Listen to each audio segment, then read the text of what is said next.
Hello, everyone, for today's Applying Ethology webinar, which is jointly organized by Jen Yun Chao, Laura Salazar, Sebastian Gomon, and myself. And we are happy to present or to have Bianca Vandresen as speaker for today. Before I start with a quick introduction, just a few housekeeping rules. Please mute your microphone, turn your camera off, and if you have any questions, you can easily put them in the chat, or if you prefer to ask this question verbally, you can raise your virtual hand after the presentation. So it's our pleasure to welcome Bianca today. She's a veterinarian from Brazil, where she also got a master's degree in ecosystems with a focus on animal welfare. She's now a PhD student at UBC in Vancouver, where her research explores the values of different social groups involved in dairy cattle farming. She focuses on systemic issues in early life calf care, such as cow-calf separation and the handling of surplus cows. In addition to her research, Bianca is actively involved with the Animal Welfare Foundation of Canada, where she serves as the coordinator for the board of directors. She will talk today about her first PhD project, which explored the perspective of Western Canadian beef farmers on dairy beef production. With that, Bianca, the floor is yours. Thank you so much, Christian, and thank you everyone who is joining today. For me, it's exactly eight, a little bit after 8 a.m. So if you're joining from my side of the world, thank you for joining me for your breakfast. If you're joining me from another side of the world where it's the end of the day, I hope you're not too tired. I'm gonna be talking about this project, as Christian mentioned, is the first one for my PhD thesis, and I'm very excited to talk about that with you today because for some background information, I did this presentation for a grad student conference at UBC, but that was more broad topic. It was a way shorter presentation, so I'm happy to be talking about this in a animal welfare group. So I added a lot more details that I'm going to share today about the project. So before we start, I just want to take a moment to do a land acknowledgement. I want to mention that I am native from the Guarani Mimbia people in the south of Brazil, but now I live and work at the traditional territory of the Hokkien speaking Coast Salish people, including the Stolo First Nations. So I want to take this moment to acknowledge the historical and ongoing impacts of colonialism on the First Nations, the Métis, and the Inuit in Canada, including the disruption to their traditional ways of life as it relates to ecological balance, a topic that we are all, I guess, involved and interested in. So as a settler myself, I want to take this moment to honor the stewardship of Indigenous people that Indigenous people have demonstrated over land and water, including their profound respect for all animals. If you're curious to know more about the native people of the land where you're working or where you're from, you can visit this website, native-land.ca, and discover more about that. So for the agenda, as I mentioned, I expanded my original presentation. So my original presentation only talked about my research, so topic 4. But because I had more time here, and also because many of you, I'm assuming, are not from Canada or are not aware of how dairy and beef production works in Canada, or you're not aware of the topic of my research. So I'm gonna have a more expanded introduction to explain why I did my research and also give some background to some of the results that I found. And then we're going to have some Q&As at the end. The photo there in the corner is of my dog Pampa. Is there not just because she's cute, but because she'll probably be looking at me like that during this whole presentation. So if you hear any noises in the background, or if you need to like take her out of the screen, you're aware now, and sorry about that in advance. So first, let's talk about the dairy versus beef production in Canada. So we have two maps here where you can see on one side, let's see if you can see my here. In one side, you have the total number of milk cows, and the other side, total number of beef cows and their distribution. So the first thing I want to mention is, I don't know if you're aware, but around, I think, 90% of the population in Canada lives in about 150 miles, which would be 240 kilometers from the US border. So this is why it's pretty empty on the top side of the map. So just to give that as a background information. And then also you can see that there's a lot of concentration on those areas. So specifically here for the dairy, and then in those provinces here, more on the west for beef cows. And then another important information to notice is the total number of animals. So we have way less total milk cows compared to beef cows in Canada. And one of the main reasons for that is because dairy is supply managed while beef is an open market. And I really want to go a little bit more in detail about what is supply management, because there's a very important difference between the two industries. So I'm not sure if you have any type of supply management in your country, but the goal of supply management is to make sure that the country is producing what its citizens or its consumers need. So making sure that the products are that are consumed there are local. So this is done in doing three main strategies. So first of them is the production quotas. And that's when the farmers, so each dairy farmer in Canada has a quota of how much they can produce. And this is calculated to match the national demand. So this makes sure the farmers only produce what the consumption or consumers need. So this will prevent overproduction and changes on the prices. The second strategy is price controls. So the prices of dairy products are set by the Canadian Dairy Commission, which is a government-based organization, and they calculate that based on the cost of production for the farmers and also to give them a fair return. So it's a good, farmers really appreciate that because they have more stability on their finances. And then the last pillar of the supply management is the import restrictions. So this is to impede that other products from other countries come into the market and compete with the local products. So there's high tariffs for foreign dairy products, this way protecting the Canadian market from low-cost imports. So as you can see in this figure here, the dairy farmers of Canada do a lot of positive positive framing around the supply management. So they say that it's good for consumers, it's good for the farmers, it's good for the dairy processors, and also for the government. So a lot of positive framing there. However, not everyone is a super fan of supply management. One of them is related with the high tariffs that I mentioned in the third pillar there, which is kind of a hot topic. I don't know if you're following the news with our neighbor down the border. There is a lot of discussion on taxes, and the dairy production has been targeted by Donald Trump as one of the things that has a lot of tariffs from Canada to the US. This is because of supply management system, but it can be perceived negatively by other countries or by other Canadian markets who are open and depend on those trade agreements. So when Canada comes to the trading table, it's a common topic to mention the supply management system as a thing that will compromise negotiation with other countries. So this is one of the things to keep in mind. Um, Another topic I want to talk about the differences between dairy and beef production in Canada is the farming practices and how the supply of the product works. So I know that dairy production can change in different countries. So I want to mention that in Canada, it's common to have early cow-calf separation. Most of the calves are housed in individual housing, even though this is changing towards the future. There are some policies that are making changes to require social housing in the next few years, but for now, it's very common to have calves individually housed. And it's not common to have outdoor access or pasture access.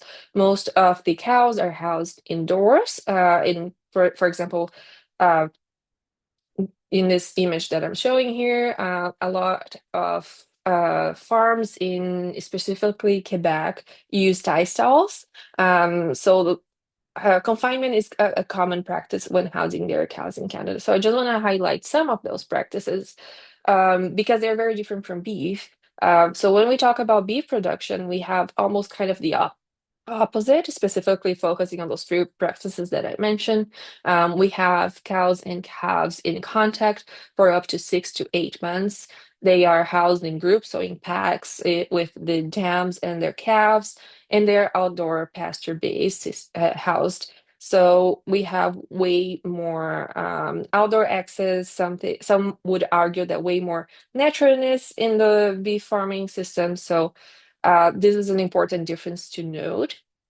And another important difference to note is that um, when we're talking about the supply of dairy products, is usually straightforward. We have the dairy farm that will have the milk and will sell the milk to the milk processor. Usually, the animals don't change ownership frequently over their lives. However, that is the case for beef production.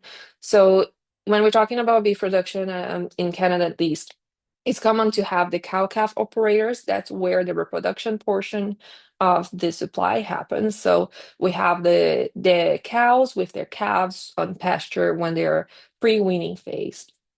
After the calves are weaned, either they're going to be backgrounded in their own cow-calf operator uh, farm, or they're going to be moved to a backgrounder. That's where the calf would be prepared to go to the feedlot. And once it's in the feedlot, it's kind of the finishing phase, where they're going to be fed nutrition to prepare them to go to the slaughterhouse and then go to the processor. So it's a way longer kind of supply chain there. Okay, perfect. So I just wanted to cover those background information because they're going to be important to understand some of my results later and also the issue that I'm going to be talking about. So before we continue, what is beef on dairy production? I think this is a practice that is becoming common worldwide, but in case you're not involved with dairy or never heard about that before, I prepare this slide to explain what this issue is about. So in dairy production systems, in commercial dairy settings at least, it's common to have the dairy cows being inseminated to produce a dairy calf. So for the cow to produce milk, it needs to get pregnant and produce that calf. That's why we do that. This happens around once a year. We're talking about commercial dairy farms to optimize the milk production. So we're gonna have this calf, and then it's gonna be separated from the mom soon after birth, which is a common practice in Canada.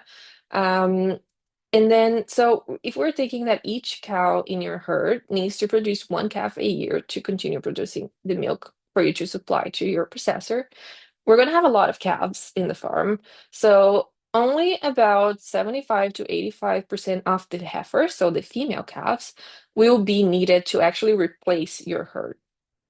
So the rest of the female calves in all the male calves, because they cannot go to your milking herd, they are going to be considered a surplus calf. And then dairy farmers have a big struggle of what to do with those animals.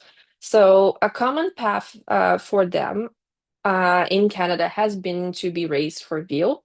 So those animals would leave the dairy farm very early in their lives. So from 1 week, around 1 week old, they would go to a veal facility and then they will be raised for veal and be slaughtered at around 16 to 18 weeks old. Another, however, path that has been common historically, I know that not only in Canada, but also in Brazil, where I'm from, and maybe in your countries, is unfortunately at birth killing and disposal on farm. So this is mainly an economical decision. That happens usually when the farmers don't have the structure or the financials to raise that calf, or because the prices for veal is not favored at the moment. So it's common to have them in those situations be euthanized. And that's very common for male calves, specifically in this Reno and colleagues in 2017 did a survey in Canada that identified that the farmers that they talked to, the male calves, they were euthanized, and 19% of them were soon after birth. So I just want to take a moment now to discuss some of the welfare concerns that this brings, not only for the early life killing, but also the raised for veal. And there's some ethical debates there on what is worse. And I'm curious on your thoughts as well of do you prefer the animal to have a short and be killed soon after it's born, or do we prefer it to be raised where you'll live a little bit longer? But then what are the quality of life of that animal? And then we had some research that identified that those surplus calves, they receive low standards of care compared to the replacement heifers, and this is mainly based on their value, right? So they will be receiving lower amounts of colostrum, lower amounts of milk. So there's a lot of welfare concerns for that animal that even if they're not euthanized soon after birth, they may have a hard start of their lives. So then the third path, considering all those concerns, is beef on dairy production. So this path has been identified kind of to run away from all these issues that I mentioned. But what is beef on dairy production?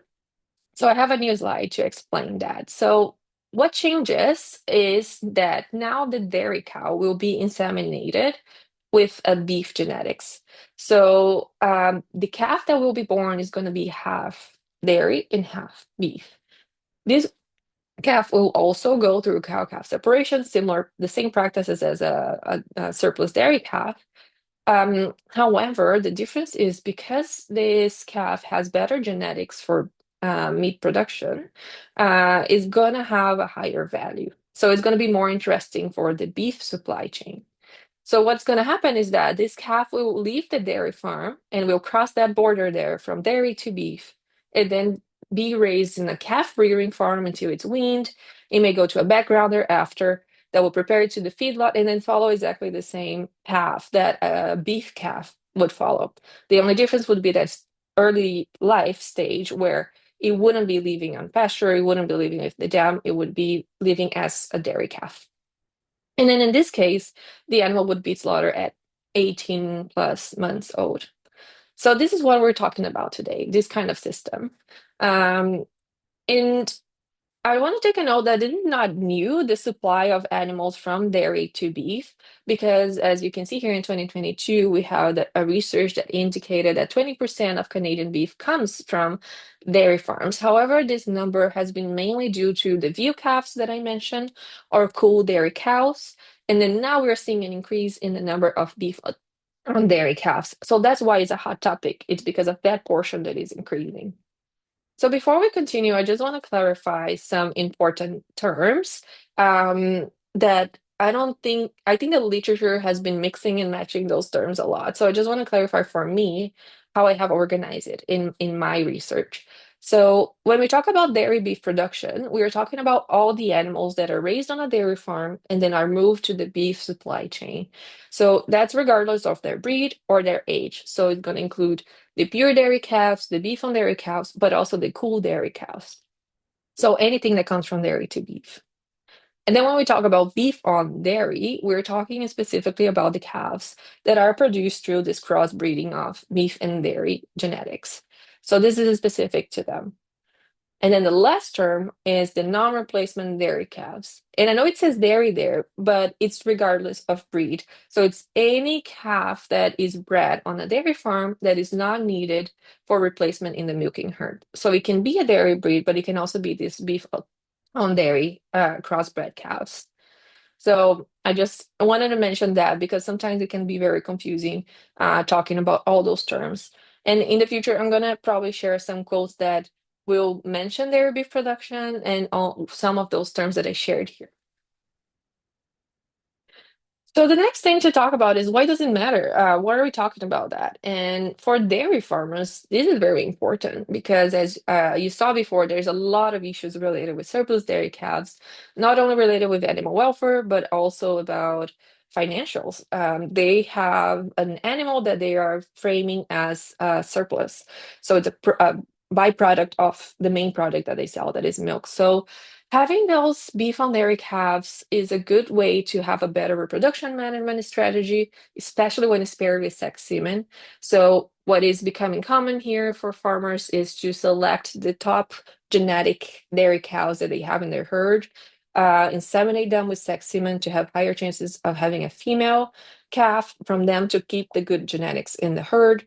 And then the remaining dairy cows, they can inseminate with that beef semen and then get a higher value surplus product. So this crossbred genetics will improve the potential of those calves to be sold, yeah, to go to the beef supply chain. So it's creating a additional source of revenue for dairy farmers. So we have a higher value for beef on dairy calves compared to the purebred dairy calves. And you can see here some images of the purebred dairy compared to crossbred beef on dairy when they're younger and here when they get older. So why does it matter then to the beef farmers? There is a potential increase of their supply to beef, as I mentioned, so that 20% that we talked before will probably increase over time. And then also, historically, the animals that were coming from dairy to beef were black and white, right? They were easily profiled as dairy calves. However, now they're looking more like beef cows. So they're getting those Angus characteristics. However, there is lack of research on beef farmers' point of view about that topic. Even though in the gray literature we find a lot of resources, we even see some podcasts on the beef cattle producers communities about that. We don't have much research about it. The only study I could find before I did my project was this one from Mahir and colleagues in 2021 that they interviewed Irish beef farmers about that. And they we're kind of concerned about the profit margins and low quality of the calves and also market uncertainties. So there is this historical perception that dairy calves have low quality for beef production. And this may be something that will continue despite the genetics of the animals or the profile of the animals being supplied from dairy to beef. So those are all important things to consider. And another thing I want to flag is that Canada has a very specific context. So I mentioned the supply management is one of the important things there, but also the relationship between the two industries. They are very separated. There's not much integration there. And when I was looking into the research to try to find what people were talking about in Canada, I could only find some quotes in this paper where they worked with the dairy farmers and allied industry perspectives on how to manage, how to solve the surplus calf issue. And there were some quotes that I thought were very interesting, where this member of the allied industry mentioned there seems to be a lot of animosity between the beef sector and the dairy sector.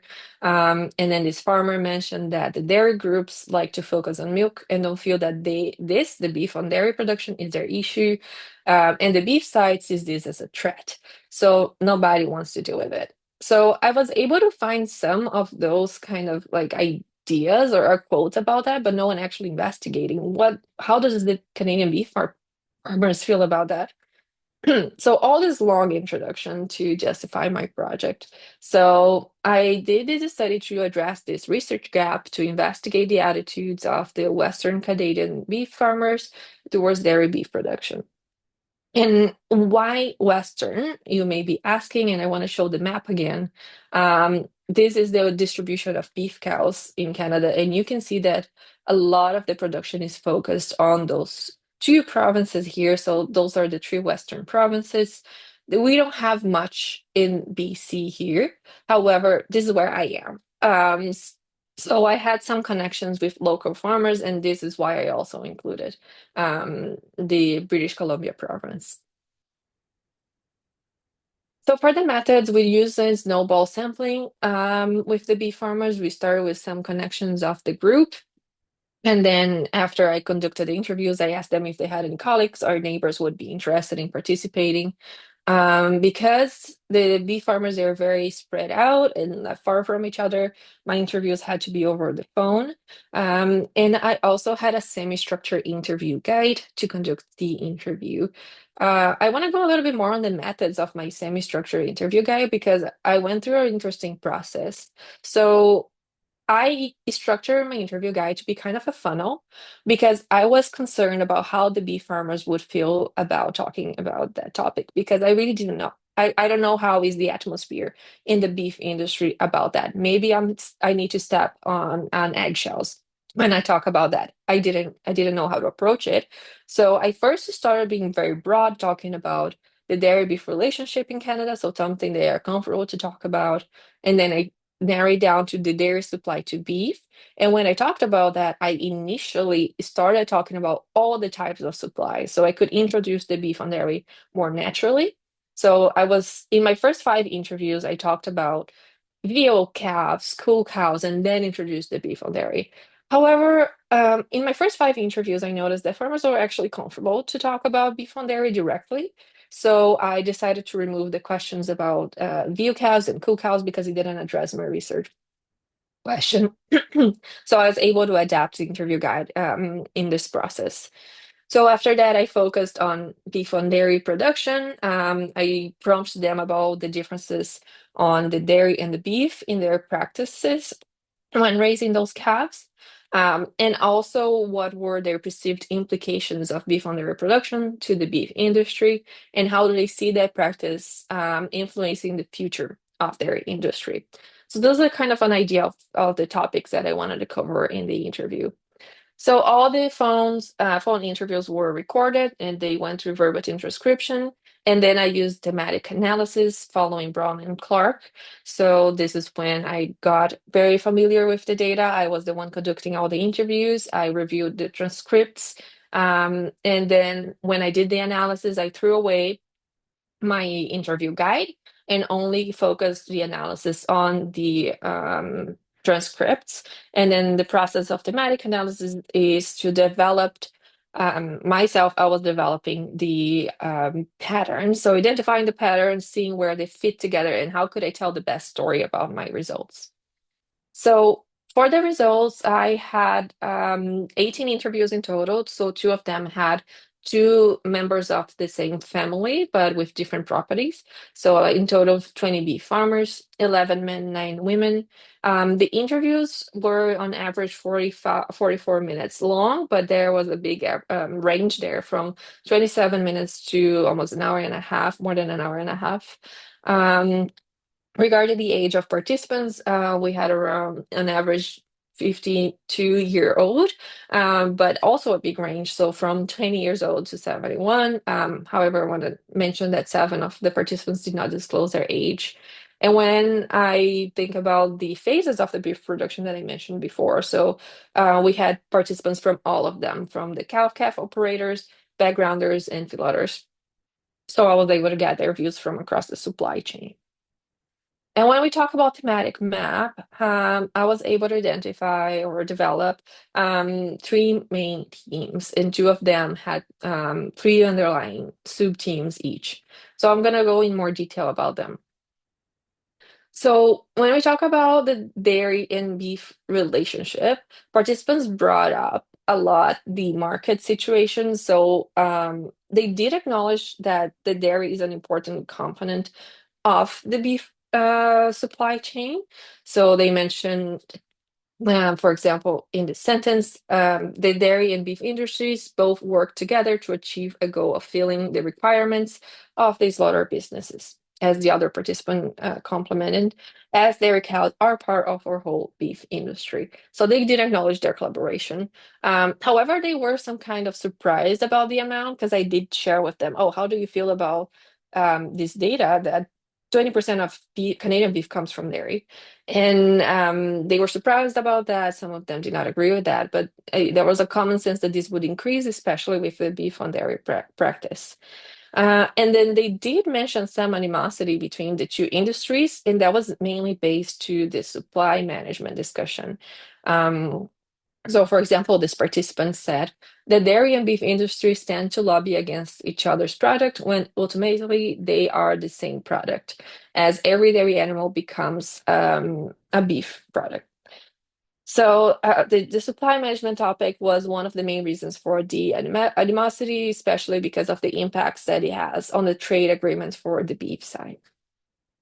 Another important topic when talking about the dairy and beef relationship is how they are operating their farms. So the participants acknowledge that they perceive beef farmers to be more traditional, while the dairy farmers are more on top of technology. They are adopting, for example, automated milking systems, automatic feeders, while the beef farmers are more pasture-based on horseback. So that was that impression. They also mentioned the level of animal confinement and the animal welfare concerns in the two industries. For example, this participant said, our animals aren't raised in a confined situation. They are not raised in barns. We don't have the disease and the animal welfare issues that come with confinement. Our animals are largely raised outdoors on pasture in kind of a natural environment, almost like wildlife. So they were very proud to say those things, that they are more natural based than they believe the dairy farmers. However, some participants mentioned that there are more similarities when we're talking about feedlots, because the feedlot portion of beef production is more confined and more intensive. Mhm. So the last topic in this team was about the public views. So they did believe that both industry received some bad reputation from the public, which was mainly justified about, oh, the public doesn't know what they're talking about. So both of us kind of received that kind of bad critique. However, they did believe that dairy is probably under more scrutiny than the beef industry. And some goals to exemplify that is, for example, this participant said, if you look at the cases where there's any kind of media coverage on cruelty to animals or whatever, almost always is a black and white dairy animal that's involved. And the other participant said, people drive by our farm and they just love to pull over and watch the little calves out there with their moms, right? But when you drive by a dairy farm, you don't even know if it's a dairy farm, a chicken farm, or a pig farm because you don't see anything. I think people from the city like to know where their food is coming from.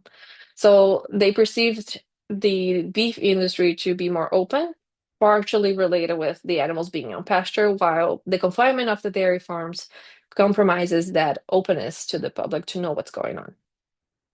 So moving to the second team, this is where participants talked about their feelings, their attitudes, their opinions about beef and dairy specifically.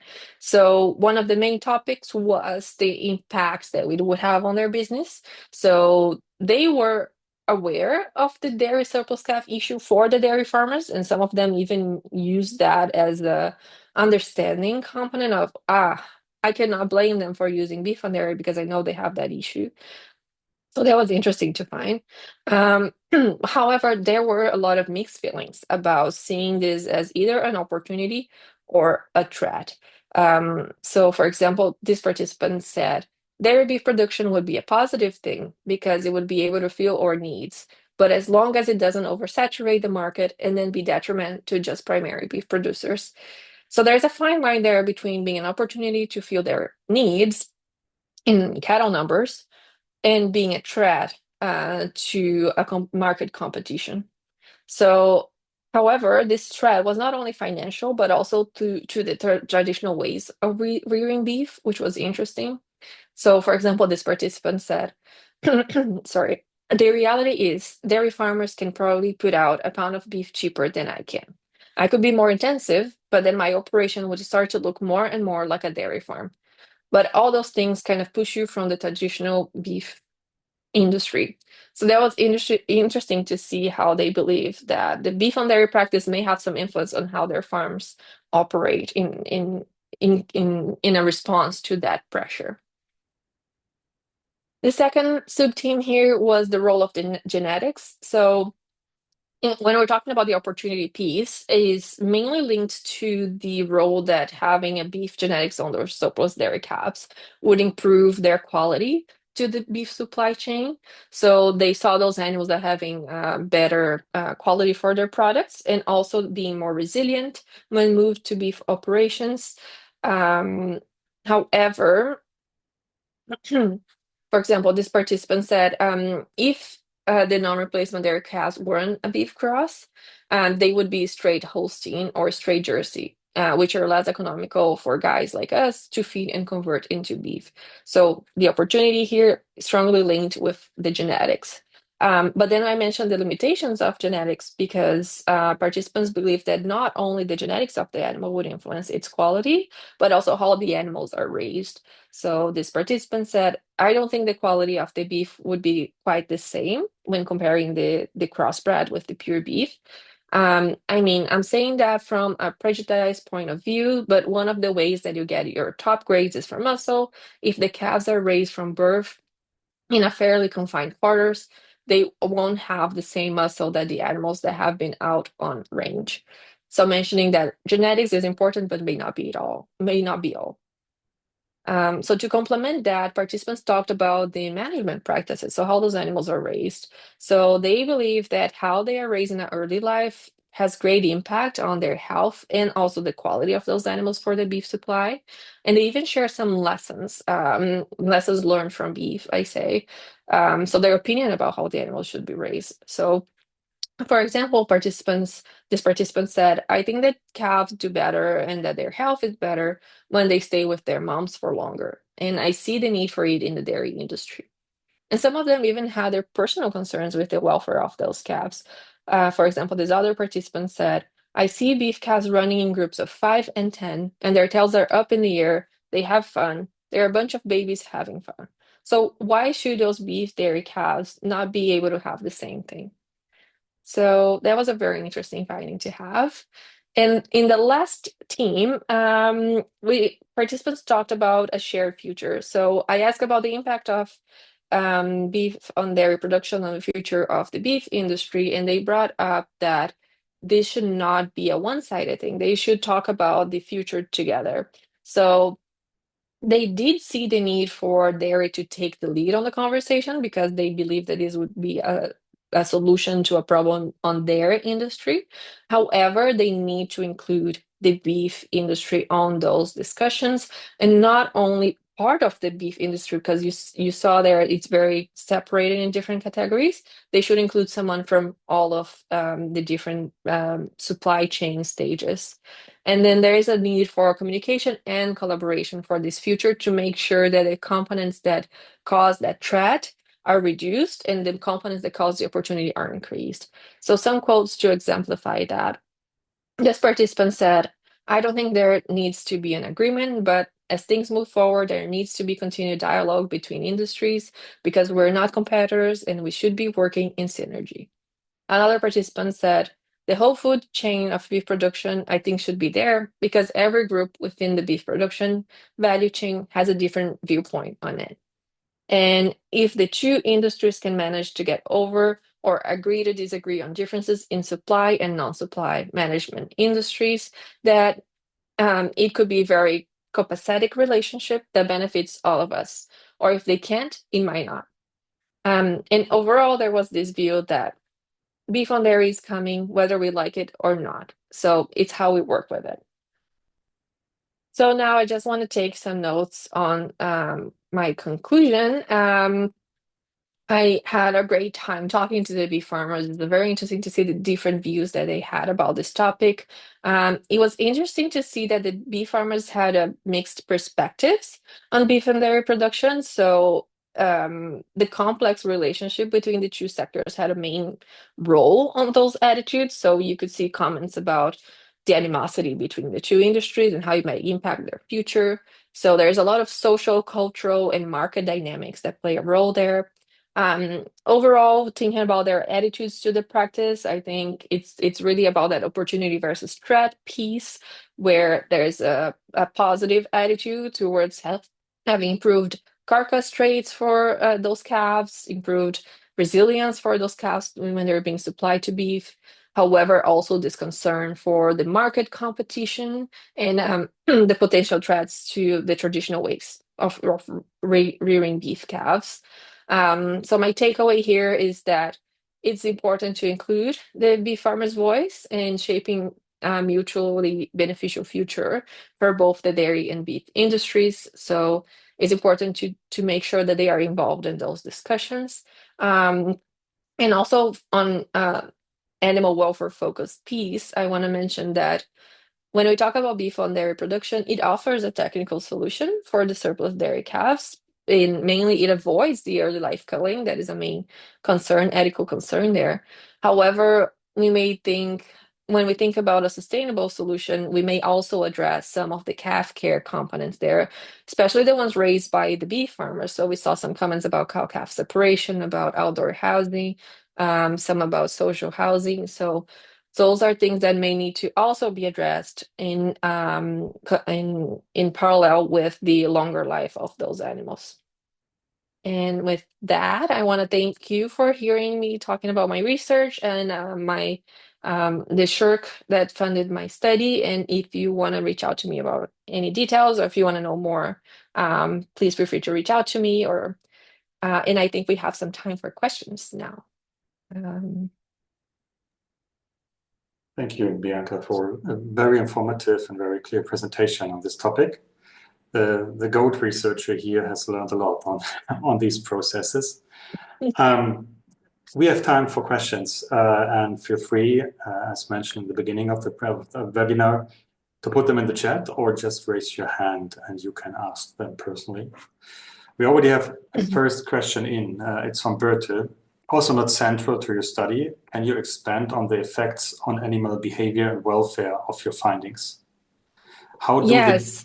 Okay, Sorry. there's a second follow-up, but we can go one by one, I guess. Okay, sounds good. Yeah, this is something that I was reflecting when I was preparing this presentation, because I wanted to make it more applicable to the natural science researchers there. And I think a main component of it is how those animals are raised and kind of the decisions that the farmers make will have direct impact on the welfare of the animals. So let's say beef on dairy works great, and the dairy industry will supply those calves directly to the backgrounders or sometimes to the feedlots. We're kind of raising those animals in very intensive confinement systems from birth to slaughter.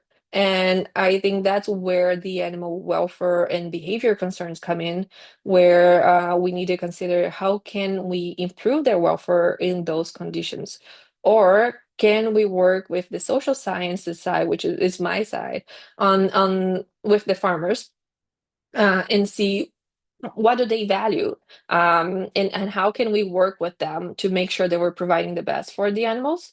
And one thing that I submitted this study already, and we're waiting to hear from the reviewers. One thing I discussed is interesting to see a group of farmers, like the beef farmers, having different opinions than another group of farmers, which are the dairy farmers, because we have frequently the dairy farmers saying early cow-calf separation is the best for animal health, to make sure they get the colostrum, to separate them from the cow, for health issues.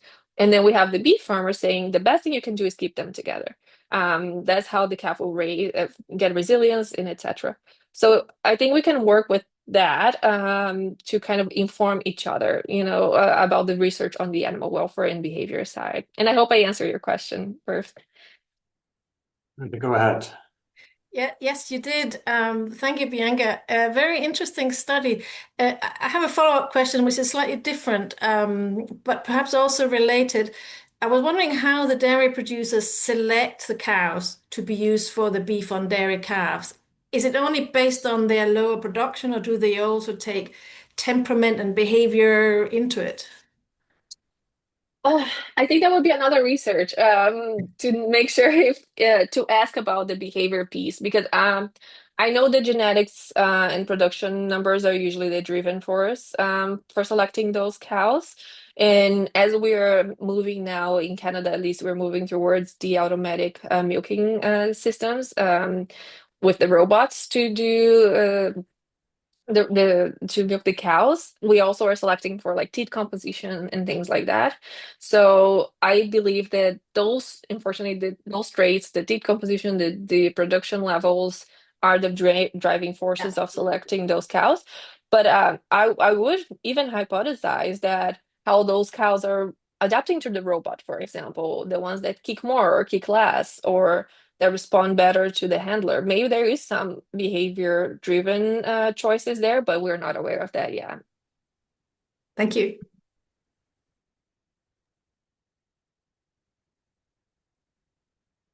We have more questions in the chat from Katarina. Hello, thanks for the interesting presentation. I'm wondering if there are actually any studies showing that individually housed calves have different physiology, specifically less muscles, or something like that, later in the life. I'm aware of many studies on differences between individually and group housed calves when it comes to other variables, such as behavior, but there seem to be only limited research on how calf body the body of the calf is developing. Also, we can expect individually raised calves are negatively affected. Yeah, that's a great question. I didn't find any research comparing the two housing methods for actually that rate. It's interesting that the farmers mentioned that, though. What I did see is research on the quality of those steaks coming from pure dairy calves, pure beef calves, and beef on dairy calves. And it's interesting to see actually that the steaks that have some dairy on them, so the pure dairy or the dairy beef crosses, they are better on taste and fat. So actually, people like those traits. The problem with them is that they don't look good. So they have a shorter shelf life. So they get more yellow and smaller. So the retailers really don't like those products. And that's why there's this bigger notion of the dairy products not being of good quality. However, when they compared the beef on dairy steaks with the pure beef steaks, they didn't see that difference. So I'm assuming that in the future we're having a more input of beef on dairy products in the market because they are not visually different than the pure beef, and they may even have some positive taste components from the dairy genetics. So that is something that was interesting to see and gives more reason for the farmers to be concerned with the final products that they're going to see on their farms on the market. But to talk about the housing situation, I think that the main impact we see is about the resilience of those calves when they go from dairy to beef.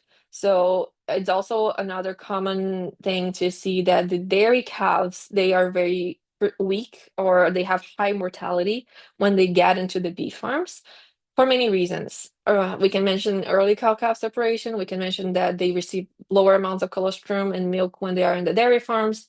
Also, the transport, they are transported at a very young age. So a lot of life challenges there when they go all the way from the dairy to beef.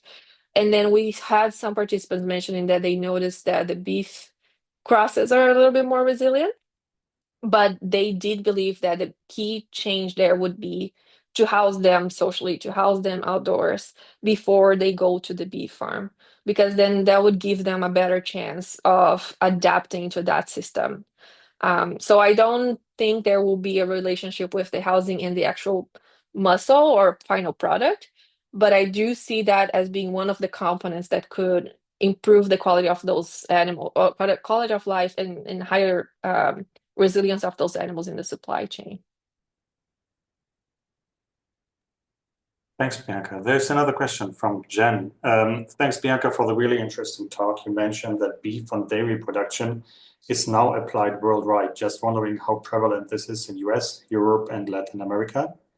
Is the practice similar across different regions, or are there any differences, say, between North America, Latin America, and Europe, besides the calf rearing methods you talked about?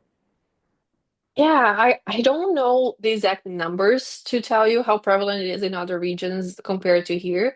What I would say is different is the breeds.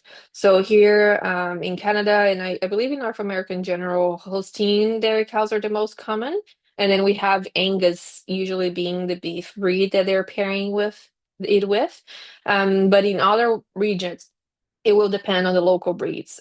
So they're trying to find, I know in Ireland, they're doing a lot of research to identify what are the best match of dairy and beef breeds to produce a good beef on dairy calf. So that would depend on the region, what the producers are using.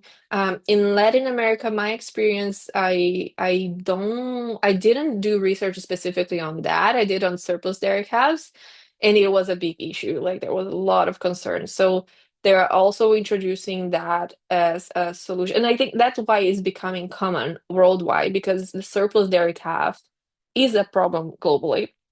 If you have dairy cows, you're going to have that problem. So I believe this is becoming a very common practice to address that. However, how they are using that, like the genetic combinations and the management practices, then I think it's very local, context dependent. And I'm interested actually to hear more from farmers from other regions on how they're coping with that. And maybe another thing to mention is in Canada, we have all year round production. So for dairy. So we have those animals coming in to the beef supply constantly while the beef is seasonal. So we see a more consistent supply from dairy to the feedlotters, for example, than from cow-calf operators on the beef. I know this is not the case in other regions. For example, Australia, I think we have a higher production, a seasonal production that will influence directly the prices of those animals. So there are some interesting studies from Sarah Bolton, our colleague, that identify that, for example, the early life killing of calves is more frequent depending on the season because of the price of these animals on the market. So there is a lot of local factors that can influence those practices, and this is why I showed you the Canadian context because there are some specific issues for our case, and I do believe other researchers should be investigating that in their own local context because I think it's super interesting and needed to know what are the local barriers to that. I hope I answer your question, Jen. Thanks again, Bianca. Jen just also dropped the follow-up question. Also just curious, are your interviewees mostly farm owners or are there some farm workers too?